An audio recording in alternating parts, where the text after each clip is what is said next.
Halo teman-teman, saya Tiara Kusuma Netias dengan NIM 191334002. Di sini saya akan menjelaskan mengenai konsep laba atau income.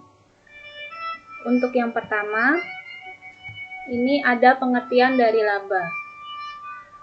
Laba akuntansi adalah selisih pengukuran pendapatan dan biaya. Lalu pengertian laba menurut konsep IAI tahun 1994. IAI mengartikan income bukan sebagai laba, tetapi sebagai penghasilan. Penghasilan itu sendiri adalah kenaikan manfaat ekonomi selama satu periode akuntansi dalam bentuk pemasukan atau penambahan aktiva atau penurunan kewajiban yang mengakibatkan kenaikan ekuitas yang tidak berasal dari kontribusi penanaman modal. Selanjutnya itu ada konsep dari laba. Konsep dari laba itu sendiri ada 3. Yang pertama, basic income, yaitu menunjukkan konsumsi barang atau jasa yang dapat memenuhi kepuasan atau keinginan individu. Untuk yang kedua ada real income, yang menunjukkan kenaikan dalam kemakmuran ekonomi yang ditunjukkan oleh kenaikan cost of living. Dan yang terakhir, ini ada money income, yang menunjukkan kenaikan nilai moneter sumber-sumber ekonomi yang digunakan untuk konsumsi sesuai dengan biaya hidup cost of living. Selanjutnya itu ada keunggulan dan kelemahan dari laba. Menurut Bill Cowney, tahun 1993, keunggulan laba itu ada 4. Yang pertama, laba akuntansi masih bermanfaat untuk membantu pengambilan keputusan ekonomi. Yang kedua, laba akuntansi diukur dan dilaporkan secara objektif, dapat diuji kebenarannya karena didasarkan pada transaksi atau fakta aktual yang didukung bukti objektif. Dan yang ketiga, atas dasar prinsip realisasi dalam mengakui pendapatan laba akuntansi itu memenuhi kriteria konservatisme. Dan yang keempat, laba akuntansi ini dipandang bermanfaat untuk tujuan pengendalian terutama dalam pertanggungjawaban manajemen. Selanjutnya, ada kelemahan dari laba. Masih menurut Bill Cowney, itu ada 3. Yang pertama itu ada laba akuntansi gagal mengakui kenaikan nilai aktiva yang belum direalisasi dalam satu periode karena prinsip cost historis dan prinsip realisasi. Yang kedua, itu laba akuntansi didasarkan pada cost historis. Karena didasarkan pada cost historis, ini mempersulit perbandingan laporan keuangan karena adanya metode perbedaan perhitungan dan metode alokasi. Yang ketiga itu laba akuntansi yang didasarkan prinsip realisasi, cost historis dan konservatisme. Dapat menghasilkan data yang menyesatkan dan tidak relevan. Selanjutnya ada tujuan pelaporan laba. Tujuan pelaporan laba itu sendiri ada 8. Yang pertama itu sebagai indikator efisiensi penggunaan dana yang tertanam dalam perusahaan yang diwujudkan dalam tingkat kembalian. Yang kedua, itu sebagai pengukur prestasi manajemen. Yang ketiga, sebagai dasar penentuan besarnya pengenaan pajak. Yang keempat, sebagai alat pengendalian alokasi sumber daya ekonomi suatu negara. Yang kelima, sebagai dasar kompensasi dan pembagian bonus. Yang keenam, sebagai alat motivasi manajemen dalam pengendalian perusahaan. Yang ketujuh, ada sebagai dasar untuk kenaikan kemakmuran. Dan yang terakhir, itu sebagai dasar pembagian dividen. Selanjutnya ada pendekatan dalam laba. Yang pertama itu ada pendekatan transaksi. Dalam pendekatan ini menganggap bahwa perubahan aktiva atau utang laba terjadi hanya karena adanya transaksi, baik itu transaksi internal maupun eksternal. Dari pendekatan transaksi ini, kita dapat melihat kebaikannya, atau bisa disebut juga keunggulannya. Yang pertama itu, komponen laba dapat diklasifikasikan dalam berbagai cara. Yang kedua, laba operasi dapat dipisahkan dari laba non-operasi. Yang ketiga, dapat dijadikan dasar dalam penentuan tipe dan kuantitas aktiva dan hutang yang ada pada akhir periode. Yang keempat, efisiensi usaha memerlukan pencatatan transaksi eksternal untuk berbagai tujuan. Dan yang terakhir, berbagai laporan dapat dibuat dan dikaitkan antara laporan yang satu dengan yang lainnya. Yang kedua ini ada pendekatan kegiatan. Dari pendekatan kegiatan ini didasarkan pada konsep peristiwa atau kegiatan dalam arti luas, tidak dibatasi pada kegiatan dengan pihak luar. Dari pendekatan kegiatan ini juga terdapat kebaikan atau keunggulannya.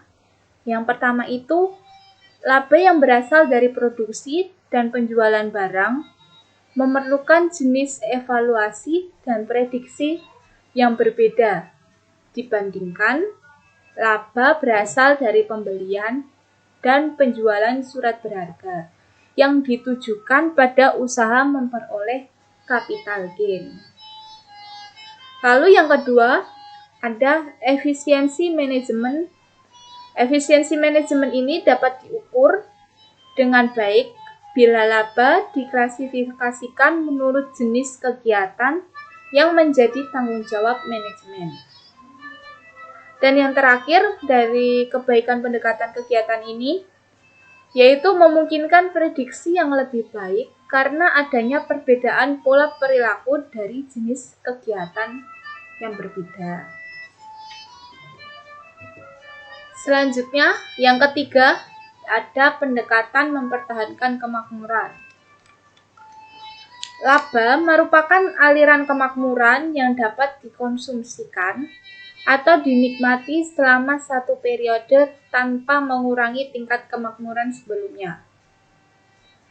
Laba dapat diukur dari selisih antara tingkat kemakmuran pada akhir periode dengan tingkat kemakmuran pada awal periode. Nah, selanjutnya ada pengukuran kapital. Pengukuran kapital ini dipengaruhi oleh 3 hal. Yang pertama itu nilai atau unit pengukur.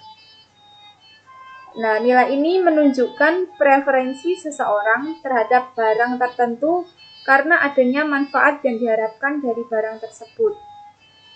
Karena itu, nilai yang bersifat subjektif itu akan sulit diukur. Maka harga pasar dianggap nilai yang paling objektif untuk mengukur suatu barang atau objek. Yang kedua, pengukuran kapital dipengaruhi dari jenis kapitalnya. Dari jenis kapital itu sendiri ada 2, yaitu kapital finansial dan kapital fisik.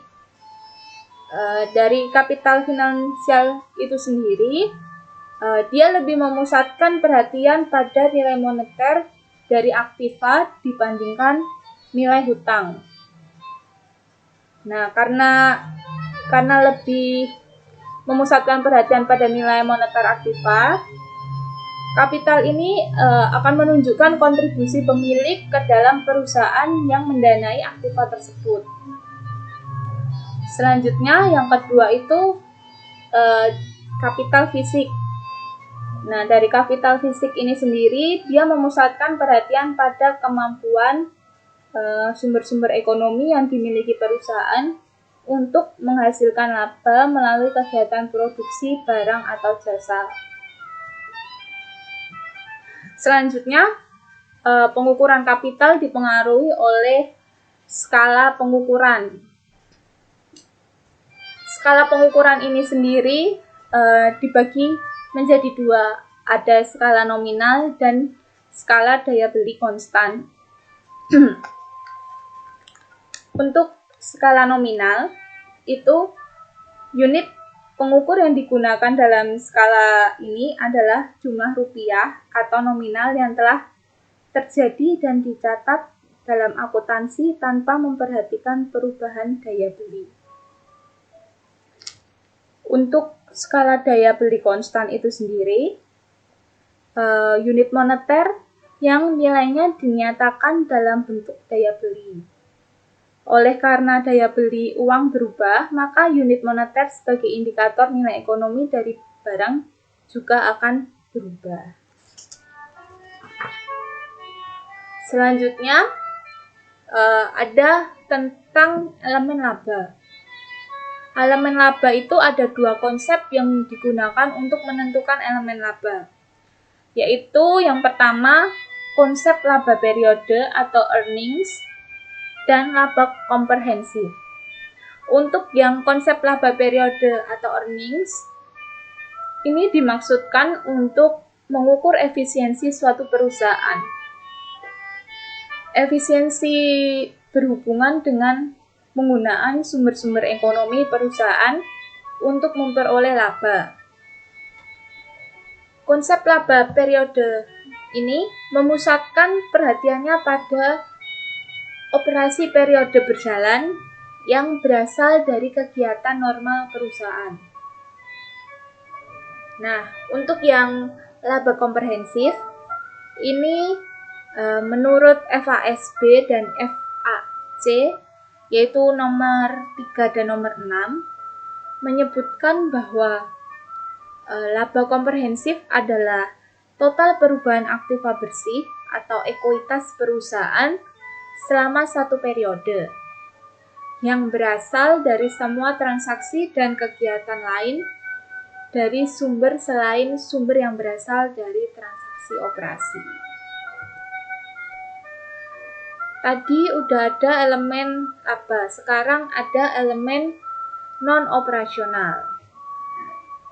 Dari elemen non-operasional ini ada 4. Yang pertama itu ada extraordinary items.